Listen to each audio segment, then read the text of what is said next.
Good morning, Manette. Can you hear me? Yes, I can clear you clear and sound.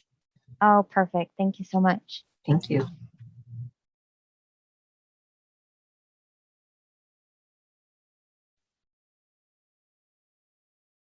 So I want to invite any of our attendees, if you're part of an applicant team and you'd like to test your sound, please raise your hand. All right, we have Karen Squalia. I'm not sure if I'm pronouncing that correctly. You should receive a prompt, and as soon as you answer that prompt, you can go ahead and test that sound. It looks like you're unmuted. I'm here. Oh, there you are. Yes. Perfect. Okay. So if you want to mute yourself until it's the appropriate timing, then we won't have to go through the prompt every time. Okay. But if you happen to forget, I might mute you. Okay. Thank you. You're welcome.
All right, so we have more people arriving. Just want to see if there's anyone that's a member of an applicant team that would like to test your sound. Can you please raise your hand? Anyone that's a member of an applicant team?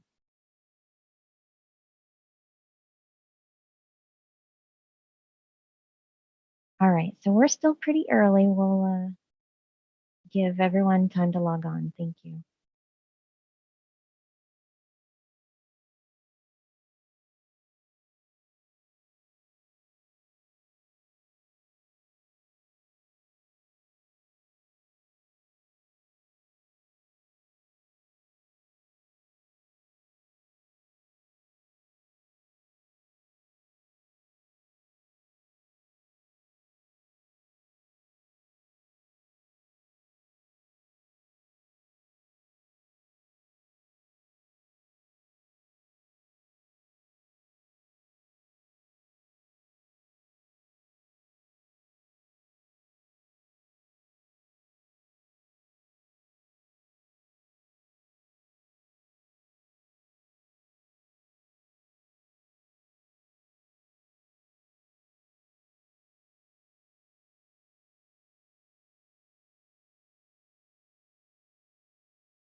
All right, I want to go ahead and give our applicant teams, anyone else part of an applicant team that would like to do a sound check, please raise your hand.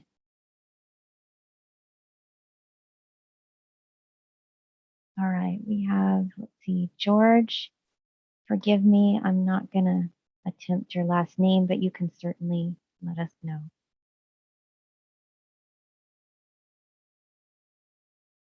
You want to go ahead? You should receive a prompt. There you go. I did, so I'm assuming you can hear me. Excellent. Good morning. Good morning. Thanks. Yeah, if you want to keep yourself muted when it's appropriate, then that would be helpful. If you forget to mute yourself, I might mute you, but we'll make sure you're able to speak at the appropriate I time. will make sure that I keep myself muted unless Okay. I'm being asked to speak. All right. Thank you so much. Thank you.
All right, Susie, if we can get a sound check.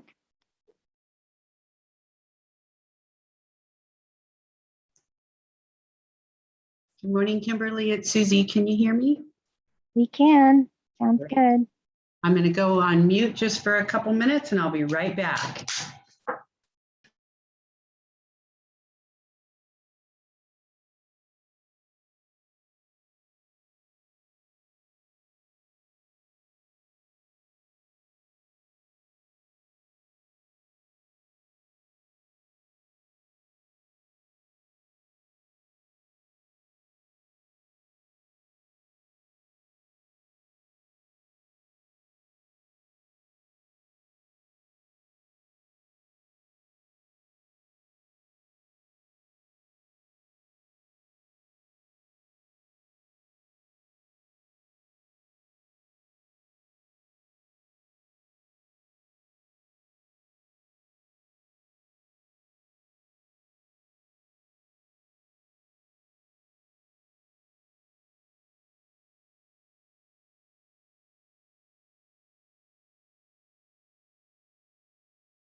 Kimberly, are we good to go?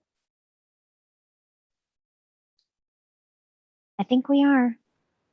Can you tell me if Andy usually gives a couple extra minutes for people to show up, or if he starts right on time? I don't want to draw Yeah, a we hard usually, line. yeah, we usually start on time. Okay, great. Well, with that, I'm going to call the meeting to order and introduce myself. My name is Susie Murray. I'm serving as the zoning administrator this morning. And I want to call to order the zoning administrator meeting of September 2nd, 2021. I want to let people know that this is a bona fide meeting in compliance with the provisions of the governor's executive orders to suspend certain requirements of the Brown Act and allow these meetings to take place in remote locations. And so it allows people to shelter in place and minimize the spread of COVID. Staff, all the planners, admin staff, and myself are all at remote locations right now. And I want to let people know that members of the public, of course, are welcome in this meeting, as are the applicants. Anybody can speak when you want to speak in the appropriate times, of course. You can, if you're calling in, you can hit *9 on your telephone and wait for, I believe you get a prompt. And if you're on the Zoom meeting, you can go ahead and just raise your hand. I believe that hand on my screen is located at the bottom of my screen. I think that's the way it shows up for everybody. So I want to make some announcements before we actually get moving on the agenda items. First, that all items, all actions taken today are appealable. There is a 10-day appeal period. That 10-day appeal period falls on a Sunday on September 12th, and therefore is extended to Monday, September 13th. So your application for appeal would need to be submitted by September 13th. If there is an item that you would like to appeal or decision that you would like to appeal, please contact the project planner and he or she can help you with that. I am also going to I'll make this announcement again, but we received a request for public hearing on item 3.4, which is a proposed hillside development permit at 3926 Chanterelle Circle. That as such, we've continued that item. I'm going to wait for the planner to let me know when the item comes up to what date that is continued to. Let's see. Next item is going to be public comments that are not related to any of these agenda items. So there is a period here where if you have comments that you would like to make that are relevant to the zoning administrator's purview, this is your opportunity to do so. So if you're on the Zoom meeting, go ahead and raise your hand so that we can see you. And if you are calling in, press *9. Kimberly, do you see anybody raising hands? I don't see any raised hands right now. Okay, with that, so the first item, thank you very much, by the way, for having that agenda up in front of me. The first item is on Westgate Circle. And it disappeared. I'm sorry, Kimberly, can you bring it up? I don't have my agenda right. Oh, found my agenda. All right, the first item 3.1 is a conditional use permit proposed on Westgate Circle along the 3rd Street frontage. And I am going to hand it off to Connor McKay, the city planner, who will be presenting that project today. Thank you, Madam Zoning Administrator. Can everybody hear me? Yes. Thanks, Karen. So can everybody see my screen? Yes. Great, thank you so much. I'd like to make sure. Okay, yeah, so thank you, Ms. Murray. My name is Connor McKay here presenting this project for Adam Ross, interim senior planner. The file number is CUP 21021, and it is located at 0 Westgate. I have Avenue, but it could potentially be Circle. Here, the aerial shows where the fence, the proposed scope of work would be located, as Madam the Zoning Administrator described. The fence currently exists on the West 3rd Street frontage of the Valley Vista Estates subdivision, specifically the area that fences off the RV storage. And we have the proposal is to extend an existing 6-foot redwood fencing an additional 2 feet into the exterior setback. This fencing would consist of 3 strands of tension wire fencing, and this would be angled at 45 degrees. The fencing would not extend over the sidewalk, and it would be 409 feet in length.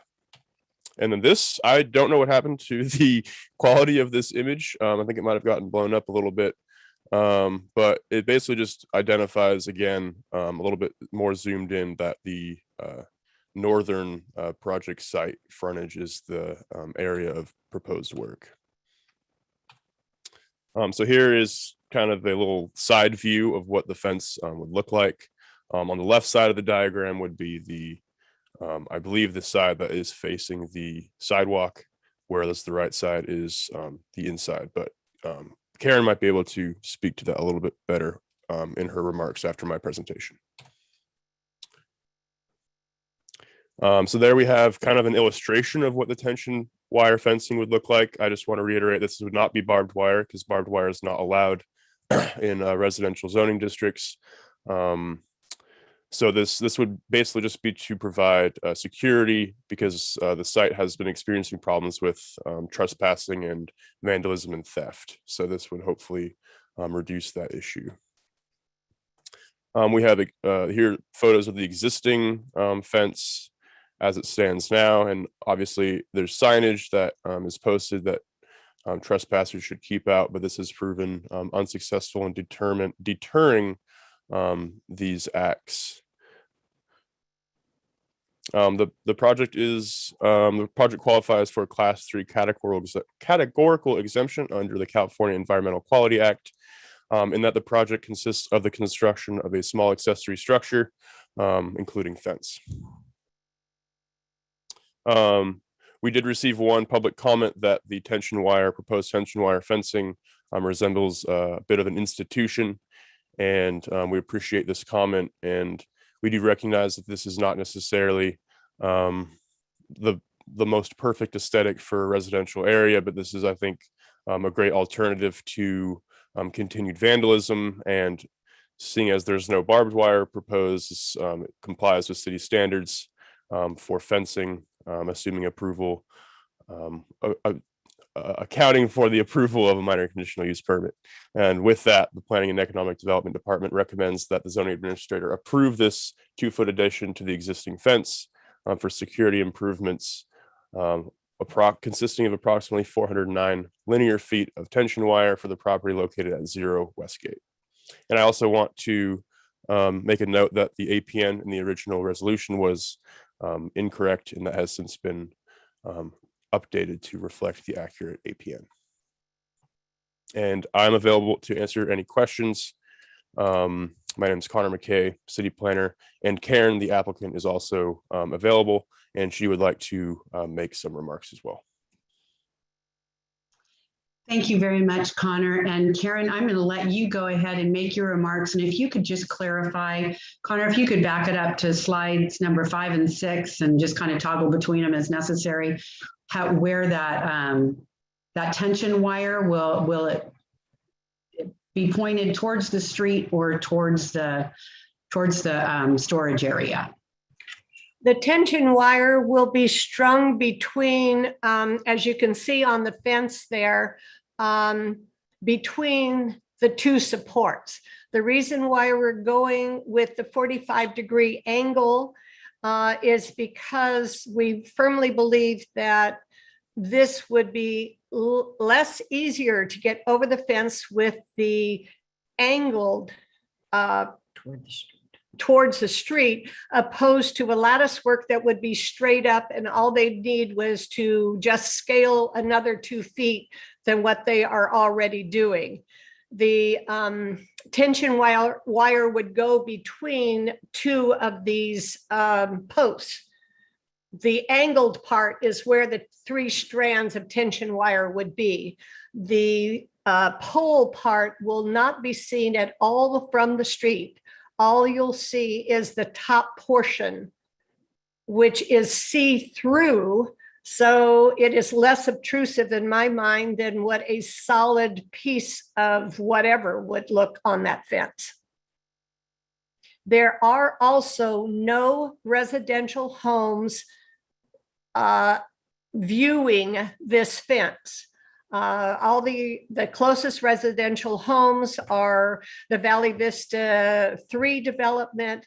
Those are all homes that are not facing the 3rd Street. They are the back sides of the homes. So the only view of this fence extension would be from motorists driving on 3rd Street. And again, it is not a solid fence. It's not a solid extension. In fact, it does not even extend 2 feet. It would be 1.8, I believe, feet in from above the fence because of the angle of 45 degrees. Thank you, Karen. So I think to clarify, it's sloped towards the fence, so it will be, or towards the street. Towards the is what I street, caught. yes. Yeah. Thank you for that clarification. I actually thought it was sloping the other way, and this helps me because I was thinking, gosh, how is that going to keep people from going over? But I think sloping it towards the street would keep people from going over it. And I want to point out that I'm also aware that there's pedestrian traffic along that street as well. I want to compliment the existing fence, although it looks like maybe, I don't know, are you replacing that fence in addition to adding these? No, this will be actually over the fence. So if we ever had to replace any sections of that fence, we could easily do it. Right. The area, the other thing I'd like to point out, that the area between the fence and the sidewalk for that entire length of 409 feet ranges anywhere between 4 feet and 11 feet. So at no time will this extension ever go near the sidewalk.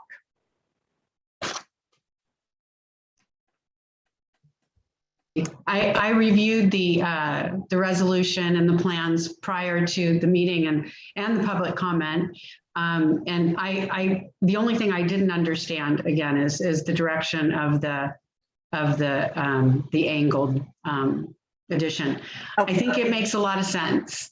I want to point out that the comments that we received there, I saw comments, very institutional. I'd like to point out to whomever's listening that 10 years ago, 15 years ago, I would probably agree with that, but we would see some more and more interesting fences that incorporate various types of metal, whether it's wire or corrugated metal, into them, and they really spice up neighborhoods. I also want to compliment this fence because I've been driving up and down West 3rd for about 16 years since I've worked for the city of Santa Rosa, and honestly never knew there was RV storage behind this fence. So that's kudos to, it looks like the fence is serving that, because oftentimes RV storage is not something very attractive that passersby want to look at. So thank you. Okay, I have a few other comments that I would like to make that are not included in the project submission. So Karen, I'm sorry, I thought you were done with making your comments. I'm going to ask you to go ahead and finish up your comments, and then let us take it from there. And we will ask you questions after that. But you can go ahead and finish your comments and let me know when you're done. Okay, thank you. Requesting approval for a proposed project known to require planning and building department permits is performing due diligence prior to formal presentation to an association's homeowners. The project was first introduced at an open business meeting on February 2nd, 2021. On March 2nd, at another open business meeting, the fee for filing the CUP was approved. On August 3rd, at another open business meeting, a subsequent report was made on this project. The identified area is available at a modest cost for any of the 269 homeowners to store any registered and insured vehicle they own.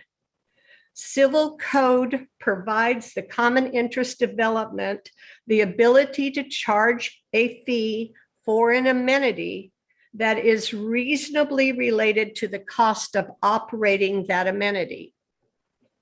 It is within the association board's fiduciary duty to place the cost of an amenity used by only a few members on those members rather than all members pay. Therefore, the costs of this project will be distributed among the users of this area. I just want to thank you for your time and considering this CUP. I'm done now. Okay, thank you very much. So what I was going to get into is, in terms of the homeowners association, I want to explain that while city staff are sympathetic to it, we don't normally get involved in enforcing homeowners associations rules and regulations. That's between property owners and homeowners associations. So the purpose for the conditional use permit and the conditional use permit fee that you paid is for consideration, not approval. I'm just going to say that the purpose for the conditional use permit is the use itself that we're considering. I agree with both. First, Connor, thank you very much for bringing this forward for Adam today. And you did a spectacular job as usual.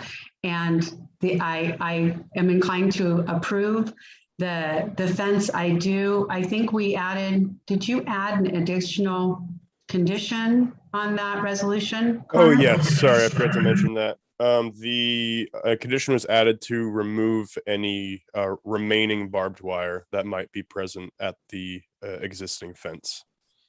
Yeah, I'm super happy to see that. I did a drive-by yesterday, and I'll say there's some parts of that fence, it's a long fence. Some parts look a little bit, like they could use some replacement boards, but I also did notice some like straggling pieces of barbed wire, which, as Connor aptly pointed out, we don't approve that in residential neighborhoods. So I'm hoping that can be removed as part of the approval. And with that, Susie, let's hang on a second. Oops. Because we have public comment. We have somebody with their hand raised. Oh, you're good, Kimberly. Thank you for catching me. Okay. Let's go ahead and listen to the public comments. Yeah, and this is a phone caller, so I want to let the phone caller know I'm going to go ahead and allow that permission to talk on that phone call. Okay. Go ahead. It's a call ending 5659. Go ahead and see if that works. Good morning. Good morning. Yes, I have a comment in regards to the request for this particular project. In the request, it said something in regards to there was increase in vandalism, but I'm curious as to what written police reports does the association, ran by Karen Squaglia, have in regards to that? Okay, are there any other comments? Generally what our process is, so people know, is we listen to all the comments and we respond after the fact. So it's not a dialogue, it's a response. Thank you for your comment. Oh, do you have more? Do you have more? Well, I just wanted to point out that was part of the reason for wanting this extension, was because there was additional theft, but I was wondering as to what documentation backs that allegation. Thank you. Okay, thank you. Kimberly, are there any other comments? Hands raised? I don't see any other raised hands at the moment. Let me just check once more. No, I think that would be it. Okay, I am going to ask the applicant if you'd like to respond to that. And The owners of the vehicles have filed police reports. We do not, the police department, this is all done via computer in today's environment. It is up to the homeowners to file those reports. Mhm. They report to us that they have been filed. They have the copies of the reports, not the association. thank you very much. Okay, now I'm going to get back in. So again, the relationship or the discussion, disagreements or agreements between homeowners within the association and the homeowners association itself generally take place at their own meetings in the city, unless it's some unlawful activities, generally doesn't get involved.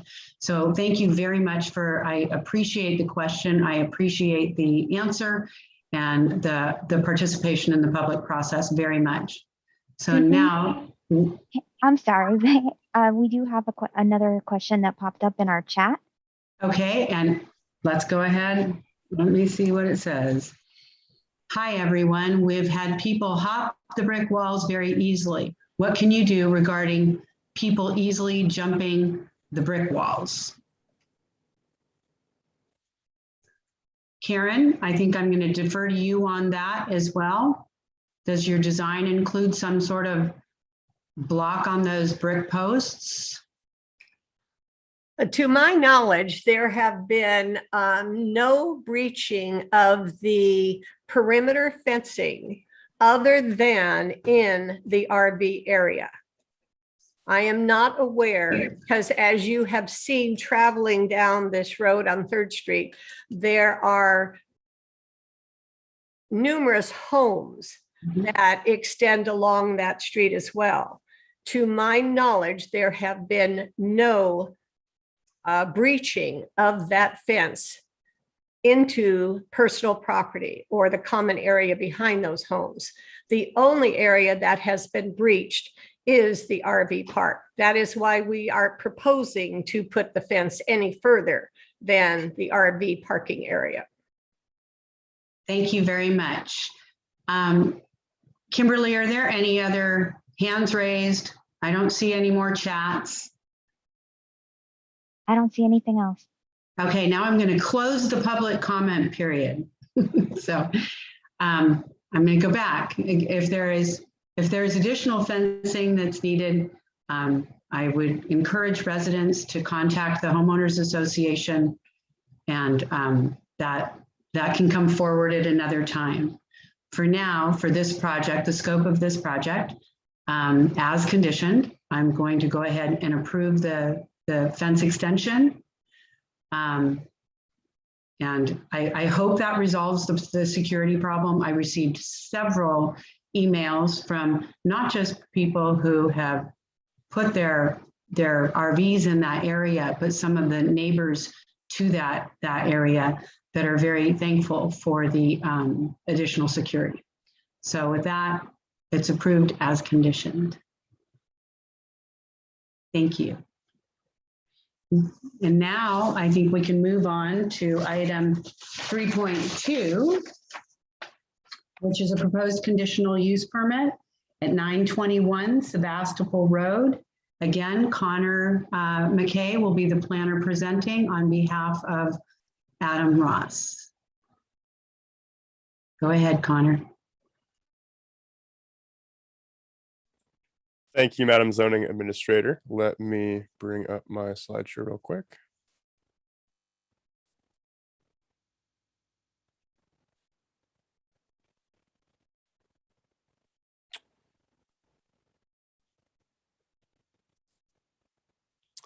All right, so this is conditional use permit 21044 located at 921 Sebastopol Road. This is for the operation of a mobile food vendor at that location. So here is the aerial location of 921 Sebastopol. There is an existing Matote Food Park is under construction. It's an entitled mobile food park located to the east of this project site. So Sebastopol Road has currently mobile food vendors. And this is a proposal for a new mobile food vendor. The mobile food vendor would operate from 6 a.m. to 11 p.m. daily. I apologize for that error, but it is correct in the resolution. The operation of a mobile food vendor would be limited to one operator at a time, at all times, from 6 a.m. to 11 p.m. daily. The project has been conditioned to not take up more than 4 parking spaces for the existing convenience store, and the parking has been conditioned to be located in front of the property between a fuel canopy and the southeastern property line. And we will, the following slides should provide a little bit more clarity about that. So just a bit of background on the project. So our zoning code section related to mobile food vending does not allow the transfer of a conditional use permit from one vendor to another, which requires a new conditional use permit being issued for each change of vendor. CUP 18066 approved 2 vendors at this site, one from 6 a.m. to 11 a.m. and one in the afternoon from 11 a.m. to 11 p.m. The vendor change was recognized with an additional conditional use permit. And then following in 2020, 2 zoning clearances were actually issued in error to allow new vendors where a new conditional use permit would be required for this vendor change. And that is why we are here this morning, is to legalize the operation of these 2 existing vendors at this location. And I just want to reiterate that the location would operate from 6 a.m. to 11 a.m. and 11 a.m. to 11 p.m. and with only one operator at a time at all times. Here's a slightly more zoomed in aerial of the project site. As you can see, this is the existing gas station and then the convenience store back here. So right here, the red box indicates where the taco truck would be located. Oh, I'm sorry. This is the previous taco truck location. So this was the submitted site plan, and there's a right-of-way easement that was not being complied with. Additionally, a code enforcement case was filed against this operator due to parking issues that were resulting as a result of the operation of this taco truck. So the resolution is conditioned to require where the parking is shown on this image. So right here, these 4 parking spaces that I mentioned previously would be used for the operation of the taco truck.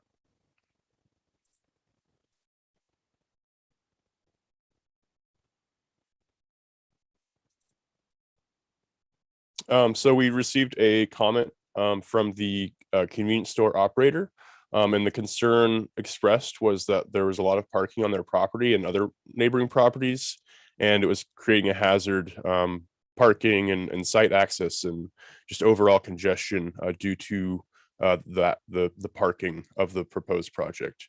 Additionally, the mobile food vendor did not obtain proper fire permits, and a fire was caused at the location. So we received a comment related to that. And in response, we added some conditions of approval to ensure that the applicant adheres to the location of the mobile food vendor, and that the mobile food vendor shall not inhibit traffic or circulation of the site or surrounding sites. The mobile food vendor and customers shall not occupy more than 4 parking spaces on site, as I previously mentioned.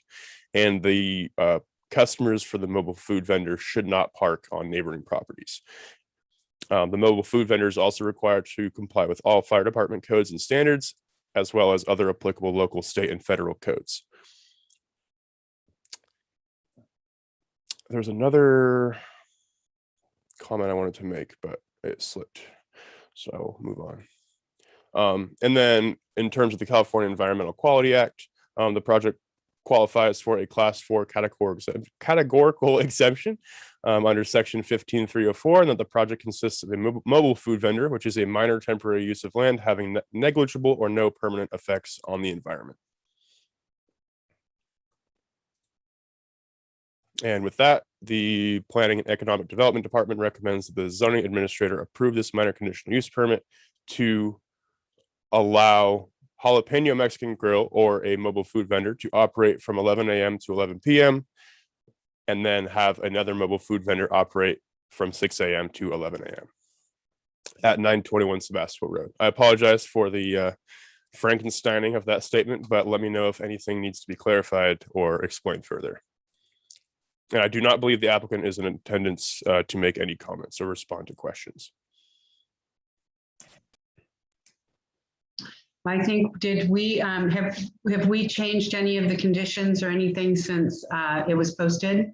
The resolution was posted? I believe we made some minor modifications just for clarification. I don't believe that we added any new conditions. Okay. I think there were some errors in some of the descriptions, but I think those have since been updated. I don't believe that there have been any substantial conditions or modifications to the resolution that would necessitate sharing those here, but please correct me if you think I'm wrong. So I'm gonna butt in and say here that I read the resolution, and I also but we didn't have any public comment on this item other than the two. I'm sorry, there were a couple, seems like two business operators nearby that had some concerns. Maybe it was just one. I know that as the project is conditioned, the location of the mobile vending truck, the location of the parking spaces, and the drive aisle that will be kept open, I think that those will resolve those issues. I've driven by the site just to check it out. And I was there, in fact, yesterday during peak hours, and I saw the truck set up exactly where it's being told to be set up. And I recognize that they don't have that conditional use permit, and today they're under code enforcement. Normally, we don't shut people down, we just require them to legalize their business. And in this case, I will defend the applicant in that they were issued that zoning clearance. It's kind of a quirk in our zoning code that requires this particular use when there's a change of operator to get a new use permit. So with that, I think it's conditioned really well. I encourage the business owner to follow those conditions. I'd like to open up public comment and see. Oops. Sorry, before we do that, remember the thing that I wanted to talk about. So these conditions are conditioned as part of the project, and if these conditions are not met, code enforcement will investigate in response to any complaints received. So if there are issues happening at the site that are conflicting with the conditions of approval of the project, code enforcement would respond as a result of a complaint being filed. And I'm going to add on to that a conditional use permit doesn't mean that you have the right to operate as you darn well please forever. They can be revoked. So I encourage every applicant or everybody who's granted a conditional use permit to really follow their conditions of approval, because it's not a fun process to revoke a permit, but it does happen. So, so again, thank you for that clarification, Connor. Kimberly, do we have any public comments out there? If so, I'd like to open the public comment period. I don't see any. We can give maybe an opportunity for people to raise their hand if they'd like, but a lot of our attendees must have been interested in that very first item, because we don't have nearly as many attendees now, and I don't see any raised hands. Let's give another couple seconds for somebody to call in if they're having problems with their computer.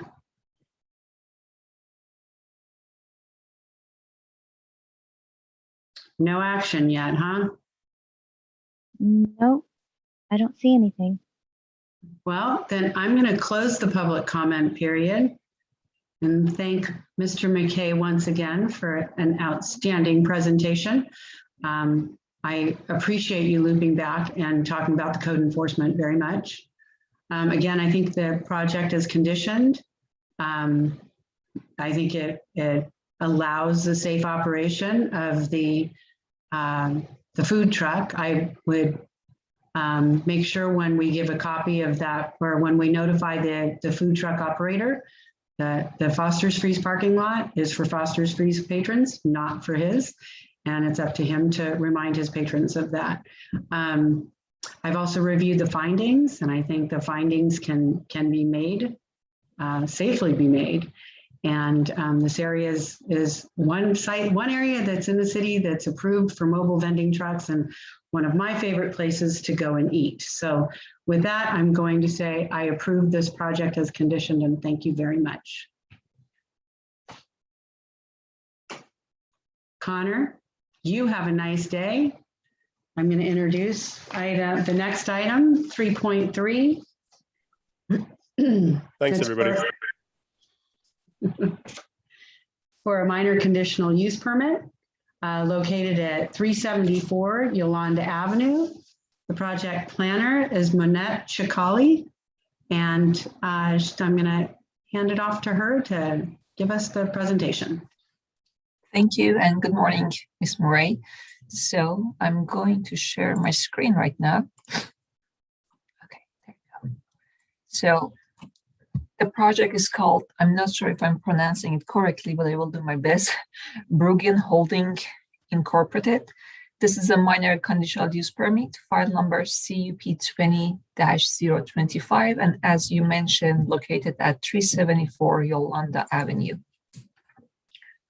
The project is a minor conditional use permit to occupy a brand new building, that is 9,990 square feet, with cannabis cultivation type 1A and type 4, cannabis distribution type 11, and cannabis non-volatile manufacturing level 1, which is type 6, inside of the existing building.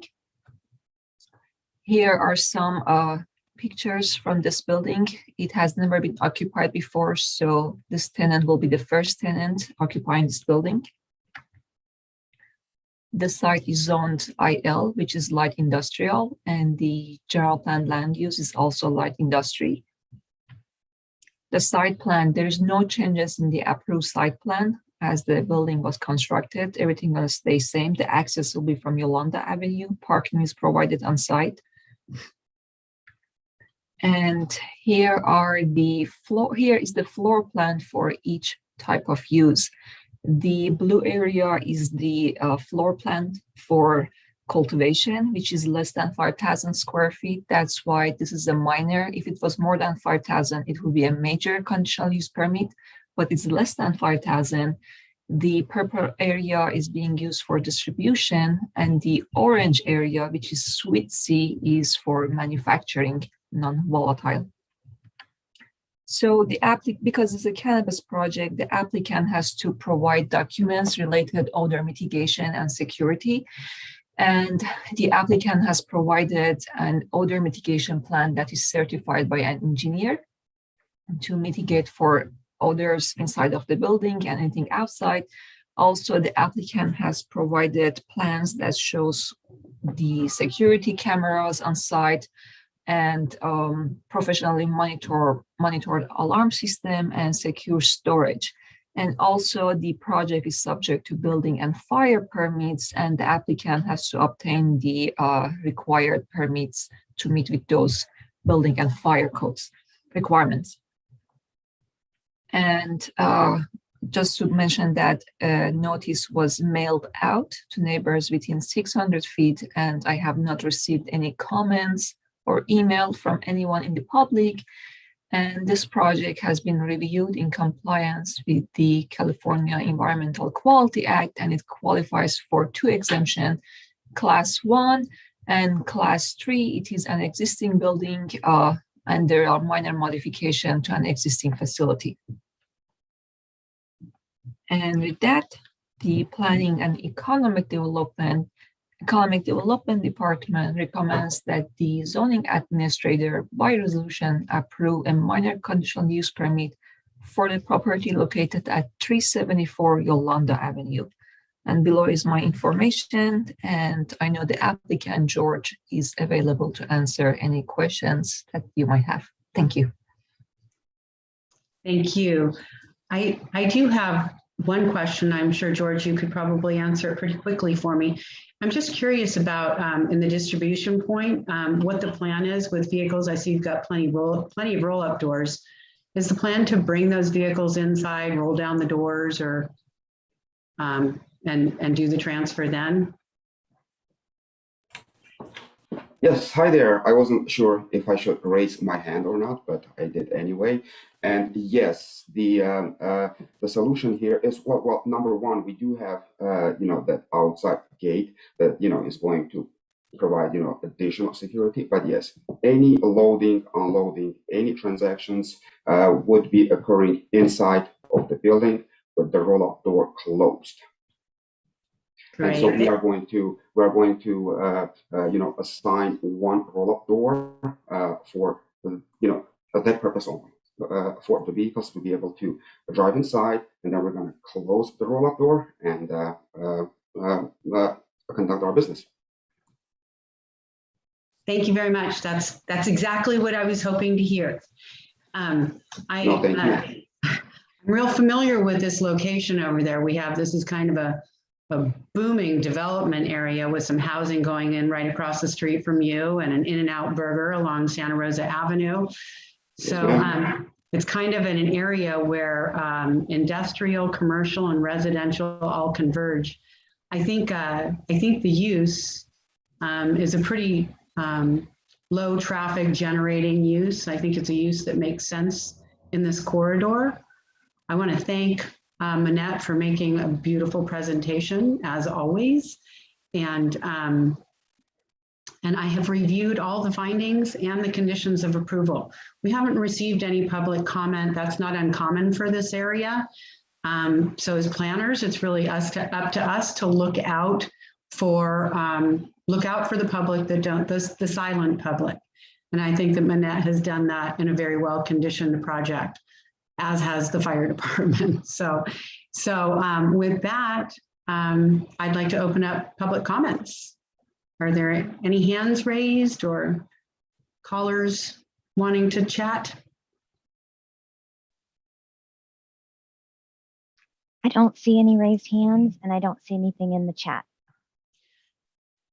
Let's go ahead and just give it a second here, just in case. I know if it were me on the other end of the phone line, it would take me a couple seconds to figure it out. Again, if you're calling in, if you hit *9, we'll be able to identify you and give you permissions to speak.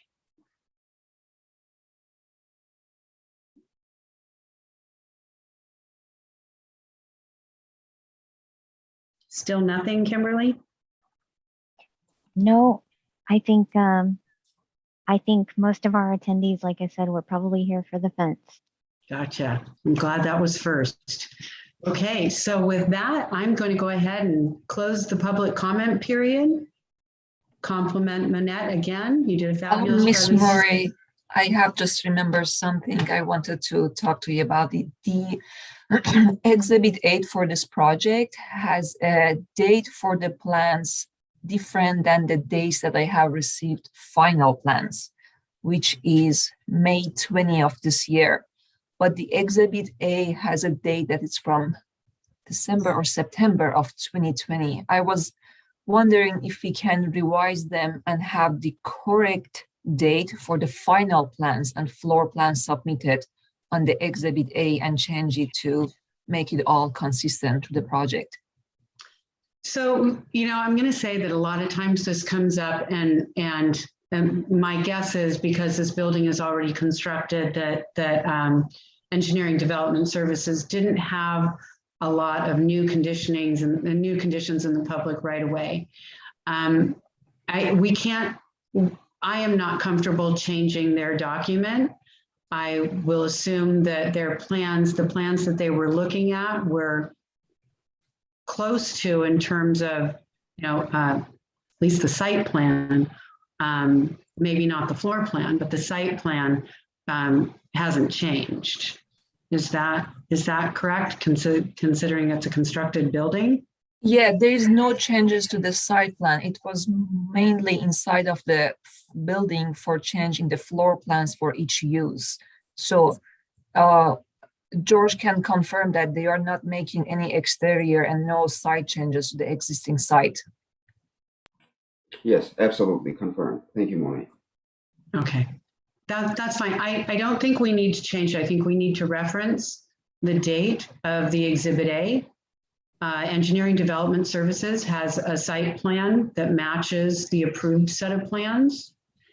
And if there are any conflicts, we'll cross that bridge when we get to it. Typically, this is something that should be revised, before we come to these meetings. And I know right now, staff time is so limited. I'm not concerned about it because, again, if it's interior, it's not going to change anything on Engineering Development's Exhibit A. Because that's all public right-of-way stuff. So with that, I'm not concerned. I say leave it if you're reflecting the correct exhibit date of the Exhibit A itself in the conditions and the correct plans in your resolution. Correct. And I have added a condition that says all the plans shall be, all the work shall be done according to the latest received plans from May 20 of this year. So those are the final plans, floor plan and project description. And that's exactly how it should be. If there are any required revisions, Engineering Development Services does have a little bit of flexibility because as site plans roll out, we run into some issues because a measurement wasn't accurate or what have you. It happens so long as it doesn't change the use. So I'm really not concerned about that. And so thank you for bringing that to my attention. And again, now I think the coast is clear. I'm going to go ahead and approve this project as conditioned and compliment Monette. And George, thank you very much for the clarification. Thank you, everyone. Thank you.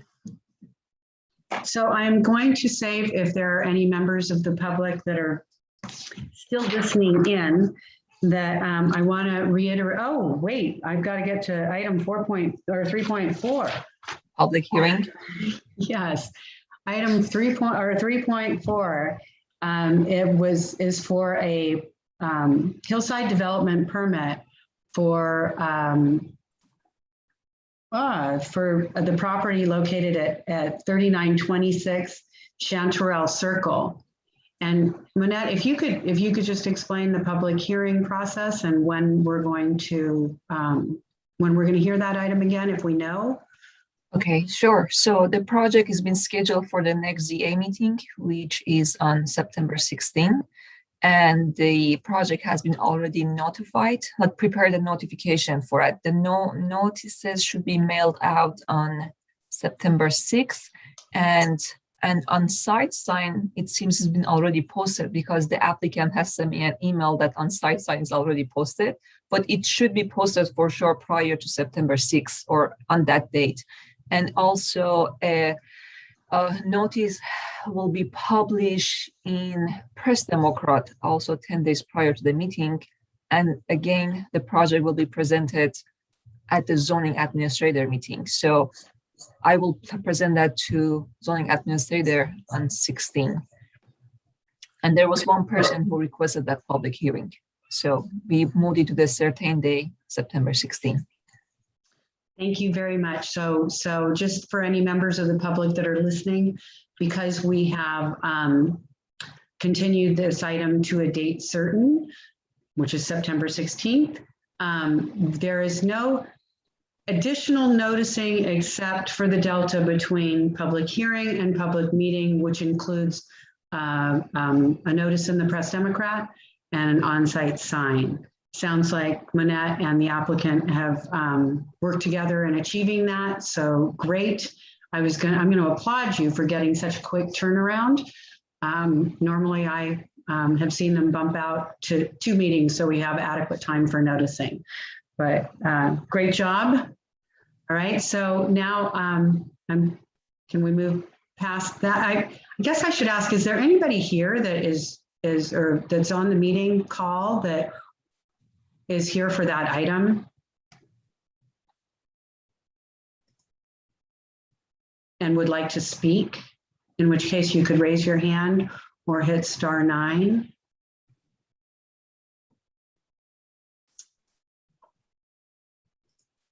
Kimberly, I'm not seeing any, are you? No, we just have a few remaining attendees. Okay. Okay, so with that, I think I'll go ahead and close the public comment period, since I guess technically I just opened it, and say that all actions taken today, on the first 3 items, are appealable. There's a 10-day appeal period, which expires on Monday, September 13th. If you would like to appeal the item, please contact the respective planner. I would contact, for the first 2 items, for the fence and the mobile food truck, if you would like to submit the appeal, I would contact Connor McKay. If you need his contact information, you can call us or email us and we'll get that for you. Otherwise, with that, I feel like I needed to give you one more notice, but I don't think so. I'm going to go ahead and adjourn this meeting to the next scheduled meeting of the zoning administrator, which it will be September 16th.